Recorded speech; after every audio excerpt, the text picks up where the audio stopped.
Welcome to Detectors. So a detector produces an electrical signal when it's struck by photons. And note that your eye qualifies here as a detector because it produces an electrical signal in the optic nerve when light hits your retina. Another type of detector is a phototube, which emits electrons from a photosensitive, negatively charged surface, this is the cathode, when struck by visible or UV light. Now, these electrons travel through a vacuum to an anode, which is a positively charged collecting surface. The current at the detector is proportional to light intensity at the cathode. So this is how we're measuring the amount of light coming in to our detector. As the number of photons coming in increases, then the current coming out of our detector is increased. So note that detector response varies with wavelength. So we've got a chart here showing that the relative sensitivity of detectors as a function of wavelength. And so down here at short wavelengths, high energies, we've got detectors like the gallium nitride detector. And note that it's only sensitive over a relatively short band. We've got other detectors like the S1 photomultiplier, the S20 multiplier. We've got silicon here, blue enhanced silicon, where we're getting additional sensitivity down at the lower wavelengths. And over here, we have an indium gallium arsenide detector. So because the detector response varies with wavelength, this means that if you're using a single beam instrument, then you need to adjust the 100% transmittance control every time the wavelength is changed. Normally, we use a photomultiplier tube, and this is just a very sensitive phototube, and we see over here an example of this. So in a photomultiplier tube, electrons are emitted from our photosensitive surface and strike a second surface called a dynode. So over here, we have our photomultiplier tube. We've got our light coming in, that's this wavy blue line. As that strikes our photosensitive surface there, that energy coming in is absorbed by some of the electrons, and through the photoelectric effect, some of those electrons are emitted from our surface. They then travel over here to our first dynode, and then the dynode is positive with respect to our photosensitive surface from which the electron was emitted. And this means that electrons leaving our photosensitive cathode are accelerated towards our dynode and strike the dynode surface with more kinetic energy than they left the cathode with. And this means that each electron hitting the dynode knocks loose more than one electron from the dynode. So we've got our electrons coming in. Each electron in there to this dynode labeled 1 will knock out more than one electron from that dynode. And now those electrons are then accelerated towards a second dynode, so that's dynode 2 over here. So we're getting, for every one photon that comes into our photosensitive surface, we get an electron out. When that electron hits this dynode, we get more than one electron out, so now we have additional electrons coming out here, maybe 3 to 4 or 5, something like that. And now these electrons are going to knock even more electrons off of our second dynode that then get accelerated towards our third dynode. And this process continues going through the various dynodes, getting more and more electrons coming off of each dynode until eventually our electrons are striking the anode, which is over here. So note that one photon can give rise to over 1 million electrons striking the anode. And this allows our photomultiplier tube to measure extremely low levels of light. But your eye is still more sensitive than a photomultiplier tube is. That is, your eye can register the arrival of a single photon of light. Now, bear in mind that while the rod cell in your eye is registering a single photon of light coming in, your brain doesn't necessarily see that signal. And this is because your eye has a first layer of noise processing, and a single photon coming in is going to be interpreted by that noise processing layer of nerve cells at the back of your eye as noise. It's not going to be interpreted as a real signal. That signal from that single photon is going to be filtered out before it reaches your brain. So you need more than one photon coming in within a relatively short period of time for your brain to register that the photons have arrived. So the practical detection limit for your entire optical system, this is going from the rods of your eye to the optic nerve and then into your brain and through some signal processing cells in your brain. The entire detection limit there is probably closer to 5 to 10 photons. So every photodetector produces a small signal even in the absence of light, and this signal is called the dark current. And dark current can arise in a photomultiplier tube via spontaneous emission of electrons from the cathode, and the dark current can arise in a semiconductor device from spontaneous generation of electrons and holes. And this dark current is the reason why our eye doesn't detect a single photon and pass that signal on to our brain. Because there's some amount of noise in our nerve cells and in our rods and cones that are detecting the light, and we don't want to have our brains be bombarded by all of this noise, so we try to filter out the dark current. So these spontaneous processes that lead to the dark current can occur via energy provided by atomic vibrations. And this means that dark current will be proportional to the temperature. So we see here at negative 20 degrees C, we've got mostly black with a good deal of noise in there. If we decrease the temperature to minus 30 degrees C, we've removed a good chunk of the noise. If we go to minus 40 degrees, we've removed more of the noise, and if we go to minus 50 degrees, we've removed even more of the noise. So you can see then that decreasing the temperature will tend to decrease the dark current. So a spectrophotometer with a photomultiplier tube must scan through a spectrum one wavelength at a time. But a spectrophotometer with a photodiode array can record all wavelengths of light simultaneously.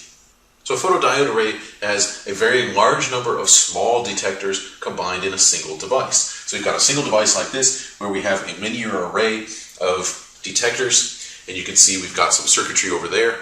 Rows of p-type silicon on a substrate of n-type silicon are creating a series of p-n junction diodes, and a reverse bias can be applied to each diode, then drawing electrons and holes away from each other. So we've got the electrons being drawn to this region, and we've got the holes, the positive charges, being drawn into that region. And now then there exists a depletion region in which there are relatively few charge carriers. The charge carriers are either electrons or holes, and so this depletion region is this gray band in there, and our junction then acts as a capacitor with charge stored on either side of the depletion region. And when light hits our semiconductor, then free electrons and holes are created. The electrons and holes migrate to the regions of opposite charge, which partially discharges our capacitor. So within this region, if we create an electron, it's going to tend to move towards the positive charges and away from the negative charges. And if we create then a hole, that hole will tend to move towards the negative charges and away from the positive charges. And the charge of our capacity can then be measured in cycles, and at the start of each cycle, the capacitor is fully charged. As light is absorbed, then the capacitor is discharged, and at the end of the collection period, then the capacitor state is determined by measuring the current necessary to recharge the capacitor. And as we measure the current necessary to recharge the capacitor for a large number of capacitors, then all wavelengths in a spectrum can be measured simultaneously. In a photodiode array spectrophotometer, there is no monochromator. That is, instead, white light is reaching our sample. That is, white light instead of monochromatic light is reaching our sample. So we've got our light source, we've got some sort of mirror to collect the light, and that white light is hitting our sample. We don't have in here a monochromator selecting a single wavelength. And that means that coming out the other side is also white light, perhaps missing some light at various frequencies where the sample has absorbed. Now, light transmitted through the sample then enters a polychromator, which is dispersing the light by wavelength. So we have here a grating polychromator, and this is acting essentially like the grating or the prism or whatever dispersal instrument we have in the monochromator, except that instead of having a slit over here, where we're allowing just a single wavelength through, we're allowing all the wavelengths through, and then we're putting multiple detectors over there.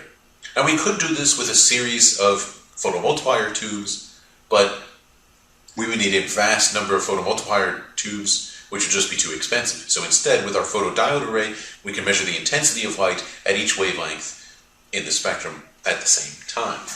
So our polychromatic light is striking our photodiode array, where each diode then is measuring the intensity of a narrow range of wavelengths, and our resolution depends on the spacing of our diodes and on the dispersion of our polychrometer. Some advantages of a photodiode array spectrophotometer are that it's fast. It has very fast spectral acquisition time, under a second typically. It has virtually no moving parts. We don't have to move any mirrors, we don't have to move any monochrometer parts. And this means that it tends to be more rugged and usually cheaper. On the other hand, advantages of a dispersive spectrophotometer are that it has typically better resolution. This is on the order of 0.1 nanometers instead of half of a nanometer to 1.5 nanometers for photodiode array spectrophotometers.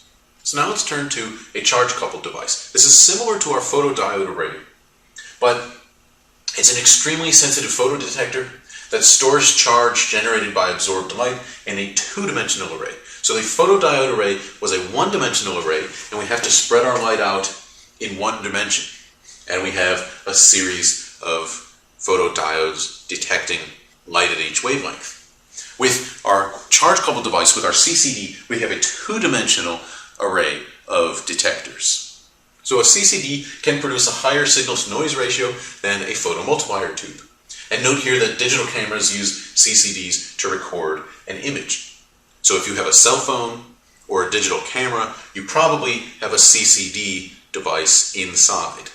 Now a CCD is made with P-type silicon on an N-type substrate, and on top then is an insulating layer of silicon dioxide, SiO2. So we've got our P-doped silicon here, we've got our silicon dioxide gray layer up there, and then on top of that is then placed an array of silicon electrodes. So we've got this silicon electrode there. Light absorbed in the P-type region down here then causes an electron to move up into the conduction band. This leaves a hole in our valence band, and that electron is then attracted to the region below the positive electrode. So we've got electrons that collect underneath that electrode because the electrode is held at positive 10 volts. And this effectively is storing the charge underneath that electrode. Note that the hole produced there, when the electron is produced, the electron moves up and the hole moves down here to the N-doped silicon substrate, and then combines with an electron down there. So the region beneath the silicon electrode here can hold something like 10 to the 5th electrons, and if more than this number of electrons is produced, then they begin to spill over into adjacent elements of the array. So these are adjacent pixels, and we get a blooming effect. After the observation time, during which light is captured, then electrons that are stored in each pixel of the top row, so that's this row here, are moved up into the serial register, and then the charges are moved one pixel at a time to the top right over here, where they're measured, and then the next row up is moved up, and that's read, and each subsequent row moves up, and eventually they get up here into the serial register, and each one is read sequentially. Now note that an actual CCD is significantly more complex with additional electrodes for transferring charges from one pixel to the next, but this is a good schematic for one. Note that charge transfer from one pixel to the next is incredibly efficient, and only about 5 in 1 million electrons are lost in each transfer on average. So CCDs are incredibly sensitive. They're capable of detecting a signal of just 17 photons for visible light. And compare this to around 122 photons necessary for a photomultiplier tube at the same temperature. And this high sensitivity is due to a high quantum efficiency. This is the electrons generated per incident photon. A low background electrical noise from thermally generated electrons, and low noise from readout.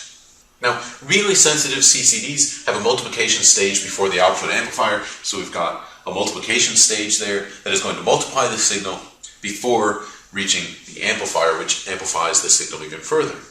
Now, this stage multiplies any noise from the collection phase that is generated in here. So these are things like the thermally generated electrons, but it doesn't multiply any noise from the readout phase. And this means that if readout is the major source of noise, then a multiplication stage can improve the signal-to-noise ratio as it has here.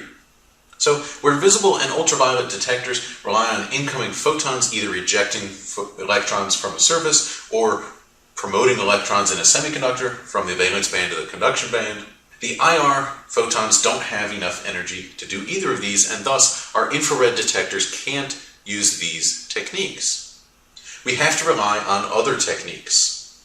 So a thermocouple is a junction between two different electrical conductors, usually metals or alloys, and the electrons will always have a lower free energy in one conductor than the other. So we see over here the energy per electron, and you can see if we've got free space, we've got vacuum. Then at some point we enter metal 1 and we've got some energy for the electron in that metal. Then with a different metal we're going to have some other energy, and that means that there's a difference in potential for those electrons between those two metals, at the junction between those two metals. And then on the other side we go back to our free space. And this means that the electrons will flow from the higher potential metal into the lower potential metal until the potential difference brings about equilibrium for our electrons. And at higher temperature then, the electrons are going to flow back into our higher energy conductor, which means that the junction potential is temperature dependent. And so if we blacken our junction between our two metals so that it absorbs radiation, then the potential will change with irradiance, because the temperature will change with irradiance. Another infrared detector can be made from a ferroelectric material such as deuterated triglycine sulfate. A ferroelectric material here has a permanent electric polarization because the molecules in the crystal are aligned. That is, one face of the crystal is positively charged and the opposite face is negatively charged. And the polarization of our crystal changes with temperature. And this variation is called the pyroelectric effect. So when the crystal absorbs infrared light, then its temperature changes, and therefore its polarization changes. A third type of infrared detector is a photoconductive detector. And this is a semiconductor whose conductivity is changing when infrared light excites the electrons from the valence band into the conduction band. On the other hand, a photovoltaic detector is a detector whose voltage changes with the radiance. And that was detectors.